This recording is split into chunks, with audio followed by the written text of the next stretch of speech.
हम पढ़ेंगे human respiratory organ के बारे में। किसके बारे में? आज हम पढ़ने वाले हैं ह्यूमन रेस्पिरेटरी ऑर्गन के बारे में। क्लियर?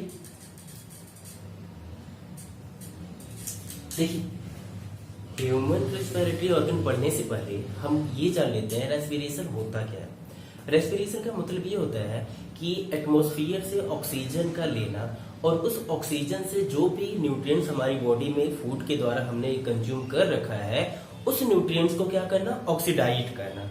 ऑक्सीडाइज करने से होगा क्या कि उनसे जैसे ही वो न्यूट्रिएंट्स ऑक्सीडाइज होते हैं तो एटीपी का फॉर्मेशन होता है, प्लस साथ में ही कार्बन डाइऑक्साइड का फॉर्मेशन होता है। कहने का मतलब यानी कि फूड से, यानी कि सबसे पहले जो आपने फूड कंज्यूम किया था उस फूड से क्या होगा? मिला आपको न्यूट्रिएंट्स मिलते हैं अलग अलग प्रकार की। ये जो न्यूट्रिएंट्स हैं जैसे ही एटमॉस्फेयर यानी रेस्पिरेशन के दौरान जैसे ऑक्सीजन इनके साथ मिलती है ये न्यूट्रिएंट्स क्या होते हैं? ऑक्सीडाइज हो जाते हैं और किन चीजों का फॉर्मेशन करते हैं? ये एनर्जी का फॉर्मेशन करते हैं एटीपी की फॉर्म में और प्लस साथ में कार्बन डाइऑक्साइड का एक्सक्रेशन करते हैं। क्लियर? यानी कार्बन डाइऑक्साइड रिलीज होती है जो कि हम रेस्पिरेशन यानी जब हम जैसे ही हम एक्सहेलिंग करते हैं उस समय कार्बन डाइऑक्साइड गैस रिमूव हो जाती है। अब आगे देखिए होता क्या है कि ये कार्बन डाइऑक्साइड या ऑक्सीजन गैस कैसे हमारी बॉडी में एंटर करती है और कैसे रिमूव होती है ये जानने के लिए सबसे पहले देखिए हमें पता है कि हमारी नोज है, नोज के द्वारा हम क्या करते हैं? रेस्पिरेशन करते हैं। इस दौरान होता क्या है कि एटमॉस्फेयर से ऑक्सीजन गैस हमारी बॉडी में एंटर करती है और हमारे ब्लड के द्वारा खुद ही उसे एब्जॉर्ब किया जाता है और अलग अलग प्रकार के टिश्यू या सेल्स तक पहुंचा दिया जाता है। क्लियर? वहां से क्या होगा? जैसे उनके पास जो भी न्यूट्रिएंट्स होते हैं वो ऑक्सीडाइज होते हैं। ऑक्सीडाइज होने के बाद वो क्या करते हैं? एटीपी एनर्जी बनाते हैं और कार्बन डाइऑक्साइड गैस रिलीज करते हैं जो कि ब्लड के साथ ही क्या होती है? दोबारा हमारे लंग्स तक आती है और वहां से रेस्पिरेशन के थ्रू रिलीज कर दी जाती है। क्लियर? अब देखिए इस प्रकार से हम रेस्पिरेशन करते हैं और अलग अलग प्रकार की एनर्जी का फॉर्मेशन करते हैं। अब ये जो रेस्पिरेशन की प्रोसेस है जब हम पढ़ रहे हैं ह्यूमन रेस्पिरेटरी ऑर्गन, इसे टोटल 3 पार्ट में डिवाइड किया गया है। यानी कि जो ह्यूमन रेस्पिरेटरी ऑर्गन है इसे पढ़ने के लिए सबसे पहले हम इसे डिवाइड करेंगे 3 पार्ट में। क्लियर? तो ध्यान से सुनिए कौन कौन से पार्ट है, जिसमें से अगर हम फर्स्ट का नेम राइट करें जिसका नाम है अपर रेस्पिरेटरी सिस्टम और जो दूसरा है उसका नाम है लोअर रेस्पिरेटरी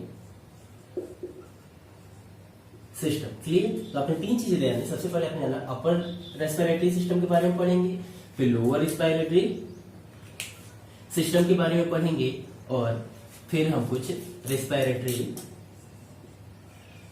मसल्स के बारे में पढ़ेंगे। किसके बारे में? रेस्पिरेटरी मसल्स के बारे में जानेंगे। ठीक है? अब ध्यान से सुनिए अपर रेस्पिरेटरी ऑर्गन्स में हमें पढ़ना क्या क्या है उन चीजों के बारे में भी जान लेते हैं। हम जानेंगे डिस्क्रिप्शन नोज की, उसके बाद हम जानेंगे माउथ की, फिर हमें पढ़ना है फेरिंग्स के बारे में और उसके बाद हमें जानना है लैरिंग्स के बारे में। क्लियर? और लोअर रेस्पिरेटरी सिस्टम में हमें पढ़ना है स्पेशली ब्रोंकाई के बारे में, या इससे पहले ट्रैकिया के बारे में जानना है हमें। उसके बाद हम पढ़ेंगे ब्रोंकाई के बारे में, जानेंगे कि ब्रोंकाई क्या होती है और इसी के साथ ब्रोंकियोल्स के बारे में भी जानना है और लास्ट में हम पढ़ेंगे लंग्स के बारे में। क्लियर? इसके बाद हम रेस्पिरेटरी मसल्स में कुछ विशेष प्रकार की मसल्स के बारे में जानेंगे कि जो कि हेल्प करती हैं किसमें? रेस्पिरेशन में, जैसा डायफ्रैगम वगैरह। ओके, तो शुरुआत करते हैं एक एक करके अपर रेस्पिरेटरी ऑर्गन से। क्लियर? तो ध्यान से देखिए अपर रेस्पिरेटरी ऑर्गन। शुरुआत करते हैं नोज के बारे में। ध्यान से सुनिए नोज के बारे में हमें क्या क्या जानना है।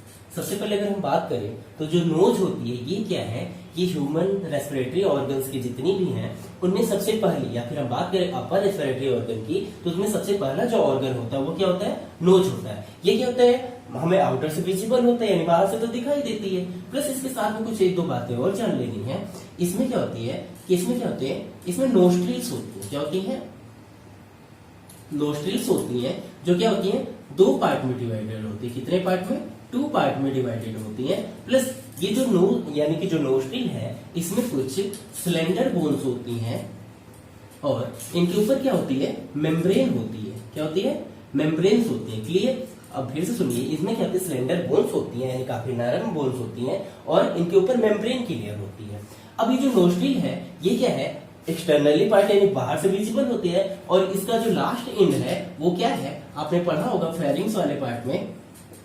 फेरिंग्स का एक पार्ट है जिसका नाम है नेसोफेरिंग्स, यानी कहां तक पहुंचती है? नेसोफेरिंग्स में इसका एंड होता है। क्लियर? अच्छा, नोज में क्या होता है? कुछ नोज हेयर होते हैं, प्लस ये जो मेम्ब्रेन होती है, इनके द्वारा कुछ म्यूकस का सेक्रेशन किया जाता है, जो क्या करते हैं, जैसे एटमॉस्फेयर से हम जब रेस्पिरेशन करते हैं उस दौरान होता क्या है, उस एयर में प्रेजेंट जितने भी माइक्रो ऑर्गेनिज्म या बैक्टीरिया होती हैं, वो क्या होती हैं? इन्हीं नोज हेयर में, कहां पे? इन्हीं हेयर में पूरी तरह से मोस्टली क्या होती है, उनमें जितनी भी बैक्टीरिया होती है वो कहा यहाँ पे फिल्टर होके, जो गैस ये एटमॉस्फेयर से हम एब्जॉर्ब करते हैं, वो क्या है? इन्हीं लेयर्स के द्वारा फिल्टर होके हमारे लंग्स तक पहुंचती है। अब देखो, नोज भी क्या है? नोज के बाद अगर हम बात करें, सेकेंड ऑर्गन है, उसका नाम है माउथ। क्लियर? माउथ क्या है? अपर रेस्पिरेटरी ऑर्गन का सेकेंड पार्ट है। अब हमने माउथ के बारे में पिछले डाइजेस्टिव वाले सिस्टम में काफी ज्यादा डिटेल डिस्क्रिप्शन दे रखा है उसमें, तो आप एक बार वो वीडियो जरूर देखिएगा। तो माउथ क्या है? माउथ भी क्या एक सेकंड ऑर्गन है, जहां से हम क्या कर सकते हैं? एटमॉस्फेयर से ऑक्सीजन को एब्जॉर्ब करते हैं। बट हमें ध्यान रखना चाहिए कि नोज के द्वारा जितनी प्योर फिल्टर होके एयर हमारे लंग्स तक जाती है, माउथ में वो क्वालिटी यानी कहने मतलब माउथ में उस तरह से फिल्टर होके नहीं जा पाती। क्लियर? और देखिए ध्यान से, तो माउथ के बारे में हमें स्पेशली पता है, माउथ में क्या होते हैं? 2 पैलेट्स होते हैं और उन दोनों के बीच में एक स्पेस होता है, जिसे हम स्पेशली माउथ कैविटी या बकल कैविटी के नाम से जानते हैं, जिनमें क्या होते हैं? कुछ टीथ होते हैं और जो हमारी टंग है। क्लियर? अब ध्यान सुनिए, माउथ के बाद जो हमें थर्ड ऑप्शन पढ़ना था, वो हमें जानना था फेरिंग्स के बारे में। किसके बारे में? फेरिंग्स के बारे में। तो फेरिंग्स की वीडियो भी, फेरिंग्स के बारे में भी हमने चर्चा स्पेशली डाइजेस्टिव वाले सिस्टम में कर रखी। फिर भी एक बार देखिए, जैसे फेरिंग्स के एग्जांपल का, अगर फेरिंग्स का हम एग्जांपल ले तो सपोज करते हैं क्या होता है, ये एक मस्कुलर बॉक्स होता है, जो क्या होता है? स्पेशली एक ऐसा प्लेस होता है जहां से, यानी कि स्पेशली अगर हम बात करें, जहां से फूड प्लस एयर दोनों सेम ट्रैक से यानी एक ही जगह से पास होते हैं। अब समस्या ये आती है, क्या जो फूड यहाँ से पास होता है तो वो तो एयर, यानी कि वो फूड पाइप, जो फूड है वो एयर पाइप में और जो एयर वो फूड पाइप में एंटर कर सकता है। इससे इसके लिए क्या होता है? इसके लिए प्रोटेक्शन होती है। इन जो फेरिंग्स है, ये 2 पार्ट, यानी इसके जो माउथ है वो 2 पार्ट्स में ओपन हुए होते हैं। एक को तो कहा जाता है ग्यूलेट, एक को क्या कहा जाता है? एक को ग्यूलेट कहा जाता है, जबकि दूसरे को ग्लोटिस के नाम से जाना जाता है। ये जो ग्यूलेट है ये ओपन होता है फूड पाइप में, और जबकि जो ग्लोटिस है ये ओपन होता है एयर पाइप में। क्लियर? या जिसे हम ट्रैकिया बोलेंगे आगे। क्लियर? अब ध्यान से सुनिए, इनके ऊपर क्या होती है? एक कार्टिलेज की मेम्ब्रेन होती है, जिसे हम स्पेशली कैप के नाम से भी जान सकते हैं। जो कैप है ये क्या करती है? प्रोटेक्ट करती है। जैसे जब हम फूड को स्वेलो करते हैं तो ये क्या होती है? जो कार्टिलेज है ये ग्लोटिस को कवर कर देती है और फूड कहाँ है? ग्यूलेट से होते हुए फूड पाइप फिल्टर कर जाता है। जबकि जैसे हम रेस्पिरेशन करते हैं, जब एयर करते हैं, उस समय क्या होता है कि ये जो एपिग्लोटिस, यानी इनके ऊपर, इसके ऊपर जो लेयर है उसका नाम क्या है? इसका नाम होता है एपिग्लोटिस। क्या नाम है? एपिग्लोटिस। एपिग्लोटिस क्या करती है? ग्यूलेट को कवर कर देती है, जिससे जो एयर होता है वो पूरी तरह से कहां एंटर कर जाता है? वो एंटर कर जाता है कहां पे? स्पेशली एयर पाइप में। क्लियर? अब ये जो फेरिंग्स है स्पेशली ये 2-3 पार्ट में डिवाइड की गई है, तो इससे पूरा, इसकी पूरी डिटेल हमने डाइजेस्टिव वाले सिस्टम वाले पार्ट में करा रखा है, तो कृपया करके वो वीडियो देख लें। फेरिंग्स के बाद जो हमें अगला स्टेप पढ़ना था उसका नाम है लैरिंग्स। क्या नाम है? लैरिंग्स। तो लैरिंग्स के बारे में देखिए, लैरिंग्स को स्पेशली इसे साउंड बॉक्स के नाम से भी जाना जाता है। किस नाम से जाना जाता है? साउंड बॉक्स के नाम से। देखो साउंड बॉक्स होता है, ये क्या होता है? स्पेशली अगर हम बात करें साउंड बॉक्स की, एक क्या होता है? एक स्ट्रक्चरल शेप होती है, जो क्या होती है? जो फेरिंग्स के लास्ट पार्ट, जिसका नाम है लैरिंगो फेरिंग्स का जो थर्ड पार्ट है, जिसे क्या कहा जाता है? लैरिंगो फेरिंग्स, उससे जुड़ा हुआ होता है, यानी ये क्या फेरिंक्स के लैरिंगोफेरिंक्स से लेके ट्रैकिया तक, कहां तक, जो लोअर रेस्पिरेटरी ऑर्गन इसका नाम है ट्रैकिया, ये ट्रैकिया तक क्या होता है, जुड़ा हुआ होता है। क्लियर।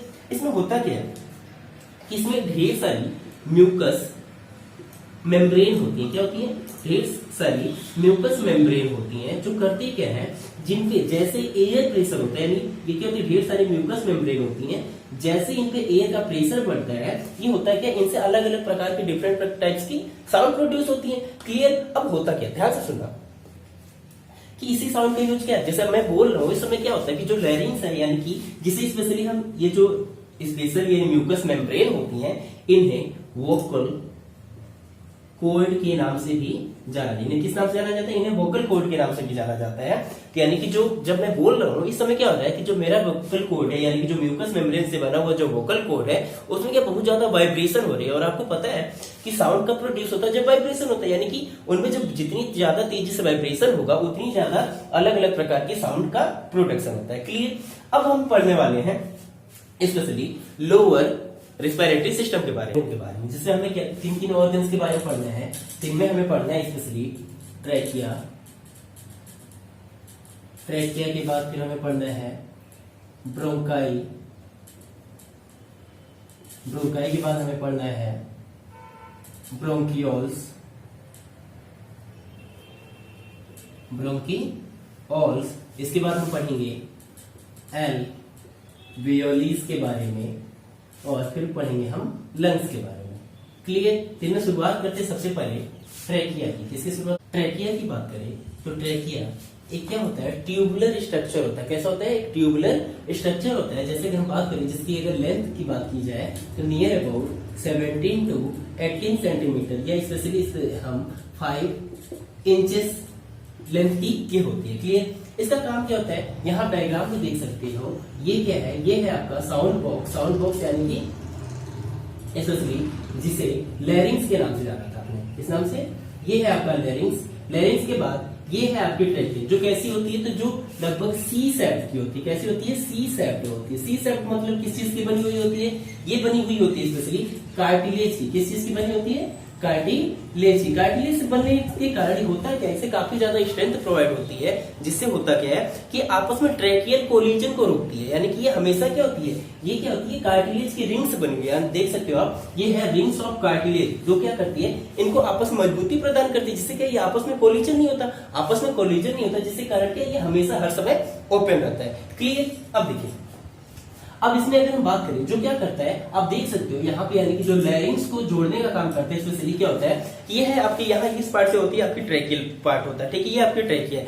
और ये जो आपकी चेस्ट कैविटी है, यानी कि आपकी थोरेसिक कैविटी है, ये क्या करती है, लैरिंग्स से थोरेसिक कैविटी से होते हुए कहां तक, लंग्स तक जोड़ने का काम करती है। कौन, ट्रैकिया। क्लियर। ये हो गया ट्रैकिया के बारे में। अब यहाँ आप देख सकते हो ट्रैकिया क्या है, जैसे थोरेसिक कैविटी में कुछ इंटर करती है, जैसे इनसाइड पहुंचती है, वहां क्या होती है, ये लगभग 2 पार्ट में डिवाइड हो जाती है। ये जो 2 सब पार्ट में ट्रैकिया डिवाइड हुई है, इसे ही कहा जाता है स्पेशली, इसे हम ब्रोंकाई के नाम से जानते हैं। किस नाम से जानते हैं, ब्रोंकाई के नाम से जानते हैं। क्लियर। आप यहाँ देख सकते हैं, यहाँ पे कार्टिलेज की जो रिंग्स बनी हुई है वो ब्रोंकाई के ऊपर भी होती है। अब यही ब्रोंकाई अगर हम बात करें फर्दर डिवीजन की, उसके बाद ये छोटे छोटे सब डिवीजन में डिवाइड हो जाती है। क्या होती है, ये छोटे छोटे सब डिवीजन में बढ़ती चली जाती हैं, जिन्हें स्पेशली ब्रोंकियोल्स के नाम से जाना जाता है। किस नाम से जाना जाता है, ब्रोंकियोल्स के नाम से जाना जाता है। और इन्हीं ब्रोंकियोल से लास्ट में और भी ज्यादा सब ब्रोंकियोल्स में डिवाइड होते चले जाते हैं। और अंत में आप देखोगे तो यहाँ पे क्या होता है, इनके लास्ट में एक सैक लाइक एपिथेलियम की मेम्ब्रेन की एक सैक लाइक स्ट्रक्चर होता है, जिसे हम किस नाम से जानते हैं, इसे स्पेशली एल्वियोली के नाम से जानिए। ये ढेर सारी क्या होती है, एल्वियोलीज होती है। ये एल्वियोलीज वही प्लेस है जहां पे ऑक्सीजन और कार्बन डाइऑक्साइड का एक्सचेंज किया जाता है। यानी हमारे ब्लड के थ्रू क्या होती है, जो ऑक्सीजन हमारे ब्लड के थ्रू कहां तक रीच करती है, पहुंचती है स्पेशली एल्वियोलीज तक ही। एल्वियोलीज से क्या कर, एल्वियोलीज के पास क्या करता है, ब्लड ऑक्सीजन को तो एक्सेप्ट कर लेता है और कार्बन डाइऑक्साइड को यहाँ पे रिमूव कर देता है, जो कि रिस्पिरेशन के दौरान हम क्या करते हैं, रिमूव कर देते हैं। क्लियर। और ये सारा का सारा पार्ट अगर हम बात करें, ये सारा का सारा पार्ट कहाँ होता है, ये हमारे लंग्स में हो सकता है। ठीक है, यहाँ आप देख सकते हो, ये हमारे क्या है, एक रफ स्केच है हमारे लंग्स का। क्लियर। अब ध्यान से सुनना, ये क्या पूरे पार्ट में फैला हुआ होता है।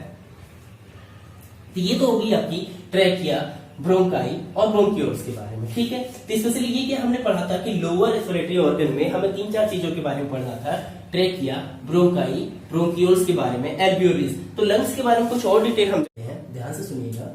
लंग्स में सबसे पहले क्या होता है, ये फ्लेक्सिबल, यानी यहां लिख देते हैं फ्लेक्सिबल,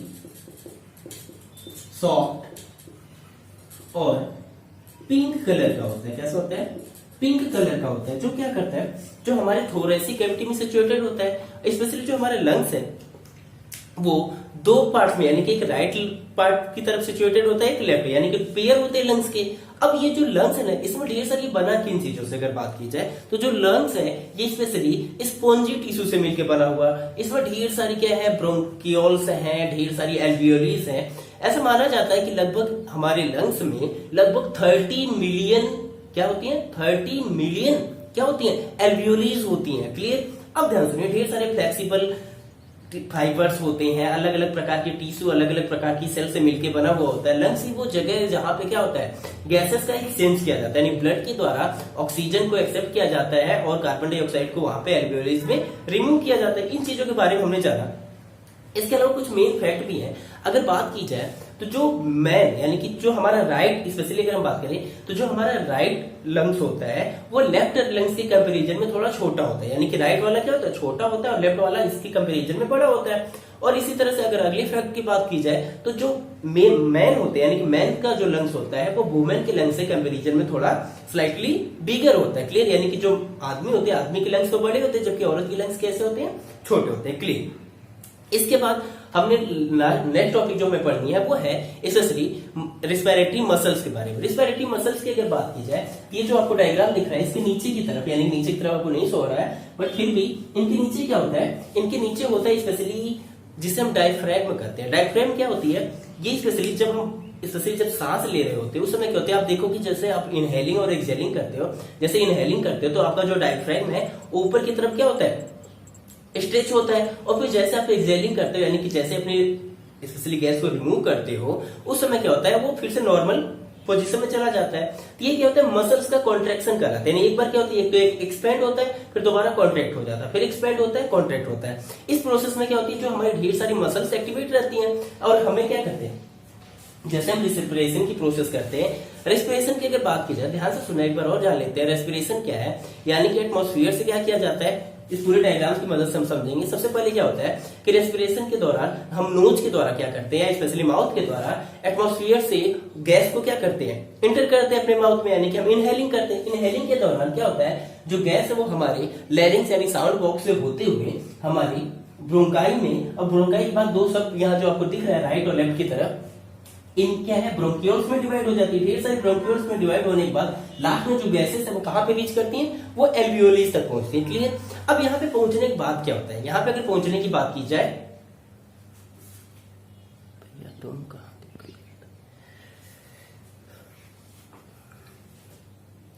यहां पे पहुंचने की अगर बात की जाए तो यहां क्या होता है, ब्लड के द्वारा इन गैसों का एक्सचेंज हो जाता है। और ये जो रेस्पिरेशन है ये स्पेशली 2 स्टेप में होता है। एक तो होता है एक्सटर्नल रेस्पिरेशन और एक होता है इंटरनल रेस्पिरेशन। अगर एक्सटर्नल रेस्पिरेशन की बात की जाए, यानी कि एटमॉस्फेयर से केवल गैसेस को एब्जॉर्ब करना और एल्वियोलीज तक पहुंचना, ये क्या कहलाता है, एक्सटर्नल रेस्पिरेशन में आता है। जबकि इंटरनल रेस्पिरेशन की बात की जाए, अब ध्यान से सुना, ये जो ऑक्सीजन ब्लड के द्वारा एब्जॉर्ब की गई है, पहली बात तो ब्लड के द्वारा अपने आप ही एब्जॉर्ब हो जाती है। क्लियर? अब ध्यान सुना, अब इसमें क्या होता है, ये ब्लड क्या है, अलग अलग सेल और टिश्यू तक लेके जाता है इन ऑक्सीजन को। वहां क्या होता है, सेल के द्वारा जितने भी न्यूट्रिएंट्स उसके पास होते हैं वो सारे न्यूट्रिएंट्स ऑक्सीजन के साथ रिएक्ट करके क्या हो जाते हैं, ऑक्सीडाइड हो जाते हैं। ऑक्सीडाइड होने के बाद हमने बात की थी कि एटीपी के फॉर्म में एनर्जी का बनना और कार्बन डाइऑक्साइड का फॉर्मेशन होता है। क्लियर? ये होता है इंटरनल रेस्पिरेशन, यानी सेल के द्वारा क्या होता है, ऑक्सीजन का यूज करके एनर्जी का बनाना क्या कहलाता है, इंटरनल रेस्पिरेशन। जबकि केवल यानी कि माउथ के थ्रू, यानी नोज के थ्रू केवल एल्वियोलीज तक यानी लंग्स तक गैसेस का रीच करना और वहां से निकलना क्या कहलाता है, एक्सटर्नल रेस्पिरेशन, जिसे हम स्पेशली इनहेलिंग और एक्सेल के नाम से भी जानते हैं। इनहेल में क्या होता है, हम केवल गैसेस को अंदर की तरफ एंटर कराते हैं, और एक्सेल में क्या होता है, हमारे जो कार्बन डाइऑक्साइड का फॉर्मेशन हुआ उसे क्या करते हैं, बस रिलीज करते हैं। तो इस बेसिस पे आपने देखा कि पूरी तरह से आपने रेस्पिरेटरी सिस्टम के बारे में पढ़ा। फिर भी अगर नहीं समझ में आता तो आप कमेंट बॉक्स में जो भी समस्या होती है उस समस्या को लिखिएगा, यानी आप कमेंट करिएगा, और जो भी समाधान हो सकता है मैं अपने द्वारा करूँ।